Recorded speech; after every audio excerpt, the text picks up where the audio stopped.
Hey guys, welcome back to Tech Ghosh channel once again, and today we are going to make another video on a freshers job notification. Okay, so আজকে আমাদের কাছে যে job notification চলে এসেছে সেটা হচ্ছে Genpact এর তরফ থেকে।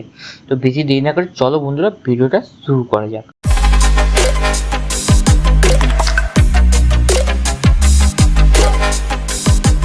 তো বন্ধুরা দেখতেই পাচ্ছ এখানে জেনপ্যাক্টের যে আমরা লিঙ্কটা দিয়ে রেখেছি, সেখানে গেলেই তোমরা এই ওয়েব পেজে চলে আসবে, আর এই ওয়েব পেজ থেকেই কিন্তু তোমরা জব নোটিফিকেশনটা অ্যাপ্লাই করতে পারবে। ঠিক আছে, তো তোমরা দেখতে পাচ্ছ এখানে তোমাদের একটা অলরেডি একটা অ্যাকাউন্ট থেকে থাকলে ভালো, আর যদি তোমাদের অ্যাকাউন্ট কোনো না থেকে থাকে তোমাদের একটা অ্যাকাউন্ট ক্রিয়েট করতে হবে। ঠিক আছে, তো এখানে দেখতে পাচ্ছি এখানে জব নোটিফিকেশনের ব্যাপারে যেটা লেখা আছে, তো কনসালটেন্ট জাভা ডেভেলপার, অর্থাৎ তোমাদের কিন্তু জাভা ডেভেলপারের হিসেবেই কিন্তু তোমাদের জবটা দেওয়া হবে, অর্থাৎ মানে তোমার ডোমেন হবে জাভা ডেভেলপমেন্ট। ঠিক আছে, তো আরও নিচে গেলে এখানে কিছু কোম্পানির ব্যাপারে কিছু লেখা আছে, কোম্পানির সাথে তোমাদের এখানে নিচে লেখা আছে দেখতে পাচ্ছি আমরা বিটেক এমসিএ বা এমবিএ থাকতে হবে, অর্থাৎ এগুলো যদি তোমাদের কোয়ালিফিকেশান মানে মিনিমাম কোয়ালিফিকেশান স্কিল সেট, অর্থাৎ তোমাদের ব্যাচেলর ডিগ্রি তো থাকতেই হবে ইঞ্জিনিয়ারিংয়ের ক্ষেত্রে, অথবা তোমাদের এমসিএ বা এমবিএ থাকতে হবে। ঠিক আছে, যদি তোমরা ইঞ্জিনিয়ারিং ব্যাকগ্রাউন্ড থেকে না হয়ে থাকো। ঠিক আছে, তো তার সাথে সাথে আরও দেখতে পাচ্ছি আমরা এখানে অনেক কিছুই লাগবে, তার মধ্যে data structure and algorithm, logical analysis with good problem solving skills and design concepts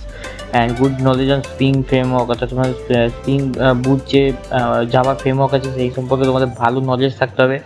good knowledge of SQL, knowledge of Unix shell scripting is highly desirable, অর্থাৎ তোমাদের ইউনিক সেল স্ক্রিপ্টিং কিন্তু তোমাদের ভালো রকম রপ্ত করা থাকতে হবে, তবে তোমরা এলিজিবল হচ্ছে জব নোটিফিকেশনে অ্যাপ্লাই করার জন্য। ঠিক আছে, তো আরও দেখতে পাচ্ছি আমরা experience with enterprise Java technologies, Java 8 spring J unit hibernate, অর্থাৎ এই যে জাভা 8-এর সম্পর্কে তোমাদের ভালো মানে নলেজটা ক্লিয়ারিফাই থাকতে হবে, এবং তার সাথে স্প্রিং এবং জে ইউনিট হাইবারনেটের সম্পর্কে তোমাদের ভালো নলেজ থাকতে হবে। ঠিক আছে, তো এই স্কিল সেটগুলো থাকতে হবে। আরও কিছু স্কিল সেট দেওয়া আছে যেগুলো দেখতে পাচ্ছ ওখানে নিচে, good verbal and written communication skills, good organisation and coordination skills. তো এগুলো তো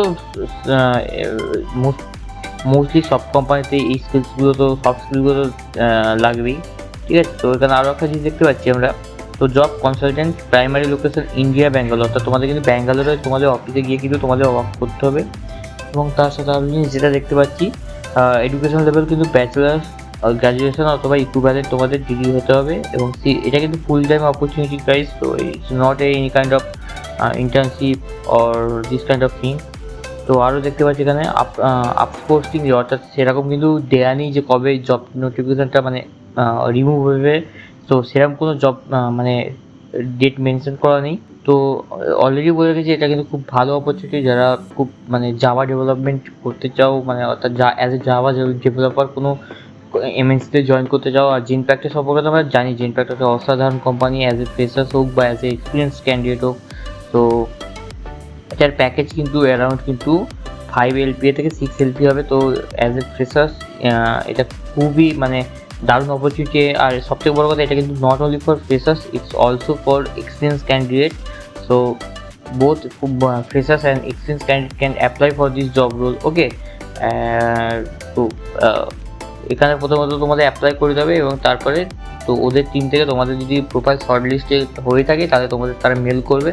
ঠিক আছে, তো এলিজিবল পাসওয়ার্ড ব্যাচ এখানে দেওয়া নেই, বাট কিন্তু আমি যেখান থেকে লিঙ্কডইন থেকে পেয়েছি, তো লিঙ্কডইনে কিন্তু ক্লিয়ারলি মেনশন ছিল 2021 এবং 2022 যারা পাসওয়ার্ড ব্যাচ আছে তারা কিন্তু এই জব প্রোফাইলের জন্য এলিজিবল। ঠিক আছে, তো বেশি দিন না করে বন্ধুরা তোমরা যত তাড়াতাড়ি ভিডিও দেখছো তোমরা যেন অবশ্যই প্রোফাইলটার জন্য যেন অ্যাপ্লাই করে দেবে। ঠিক আছে, তো আবার এরকম জব নোটিফিকেশন ভিডিও আমরা আপকামিং ডেতে নিয়ে আসতেই থাকবো। তো আর তার সাথে আরও কোডিং রিলেটেড ভিডিওস আনবো, যারা 2025 ব্যাচ আছো বা 2024 কারেন্ট ফাইনাল ইয়ার ব্যাচ আছো তাদের জন্য। ঠিক আছে, তো আবার দেখা হবে বন্ধুরা পরের ভিডিওতে, ততক্ষণ টাটা।